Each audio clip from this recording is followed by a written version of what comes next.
Here, due to you was trespassed from PSTA property, I'm advising you that you have to leave the property based off of those evidence that I just told you. Now, all the technicalities of when you got trespassed, I don't know all of that, but I know that you're trespassed from here. So I had to advise you that.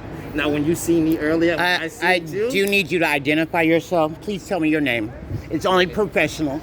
And also, too, I do have a problem with you knowing my name, but not addressing me by name, but thinking that you could finger me over to you. That is unprofessional, especially when you're trying to address a no trespassing warrant. You must be direct, especially when I'm trying to protect my own right to travel freely where I go. You know, we're in a dark time where people's civil rights are being violated, people's rights to religious freedoms are being violated, and with you not treating with the basic acknowledgement that you knew who I was, and yet you chose to not even call me, address me by name, even when you're asking me to leave, and then even as I ask you and confirm for you that you know that you've seen me here plenty of times, I would like to know how long you've known that I'm not supposed to be here, and yet you see me here all the time, conducting myself peacefully, and even just with that said, here right now, you know, I need to know why you don't think it's necessary to give me a decent amount of time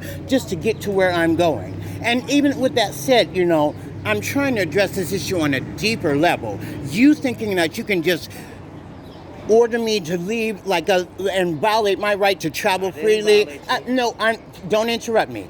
You are violating my right to travel freely here in this free country. I have a right to ride public transportation where I go, and to travel and create a level of peace. When people like you, security guards like you, violate my rights while riding PSTA buses, I don't appreciate you leaving this very conversation to get on the phone. I'm trying to talk with you. I need you to have this conversation with me. It only shows a sign of contempt that you don't even respect me. 31.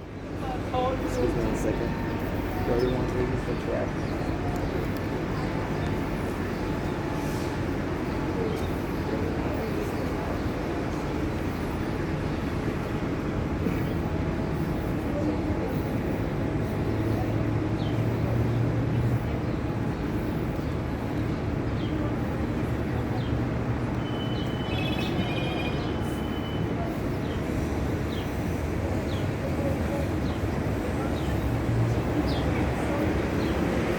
Also, I asked you, when did they notify you that I cannot be here? As long as you've seen me here, and you have not asked me to leave, you've seen me here plenty of times. You saw me here earlier today, and you won't tell me when they told you? No, I don't appreciate you. I'm trying to address this issue, and then you disrespect me by just ignoring my concerns about my rights to being able to travel freely.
I would like to know what you're telling them.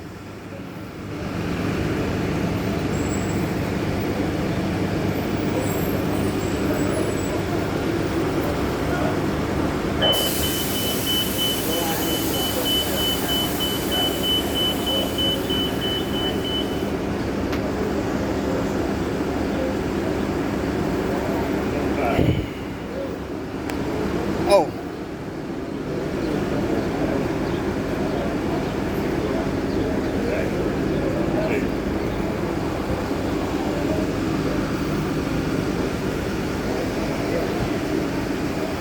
Why are you avoiding me? I've been trying to address this situation properly in a professional manner, and I don't appreciate you avoiding me when I try to address these concerns to get to where I need to go peacefully. This is another sign of how you don't respect my right to travel freely, you don't respect my right to due process, and you don't respect my right to equal protection under the law.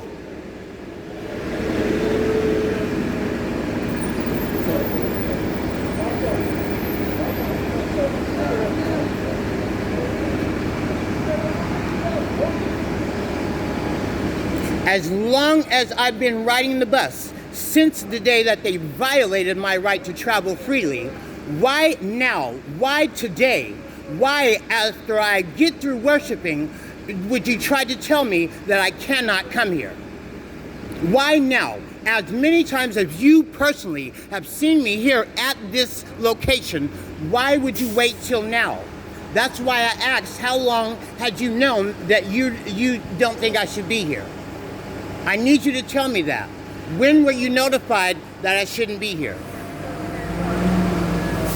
And you ignoring me is just a basic contempt for my right as a basic person to know what's going on, to address the issues that continue to discriminate against me as a black man in this day and age, during this time, and you won't even give me the basic prop is to look me in the eye and talk to me like a man. And this is why this cannot continue.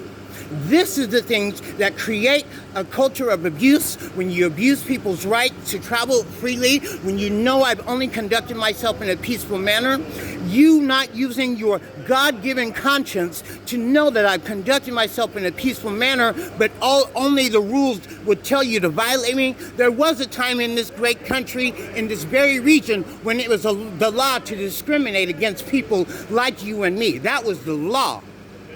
And it took someone with moral courage to stand up to it and to stand up against and speak truth to power. And that's what I'm doing here today.